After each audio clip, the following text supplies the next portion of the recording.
Welcome to Penrose Learning, where we make understanding easy. You start by confirming your Samsung model and software so you pick compatible animation options. Once done, make sure the phone has at least 30% battery and a Wi-Fi connection to avoid interruptions. Now go directly to Settings, tap Biometrics and Security, then Fingerprints. Authenticate with your PIN or pattern. This grants access to fingerprint settings and any Samsung Good Lock modules or third-party apps you'll install next. You need the fingerprint menu open before proceeding to customization.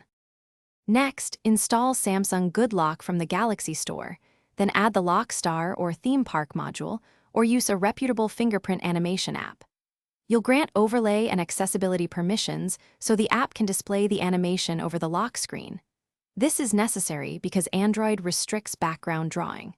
After enabling permissions, open the module, choose Fingerprint Effects, and select or import an animation pack. Test a sample animation until it appears when you tap the sensor or screen.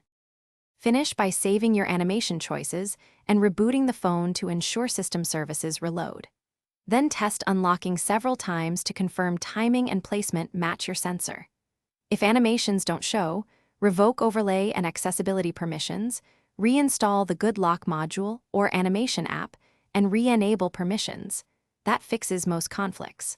Also, make sure your One UI and module versions are compatible, because mismatched updates often break custom effects. If problems persist, clear.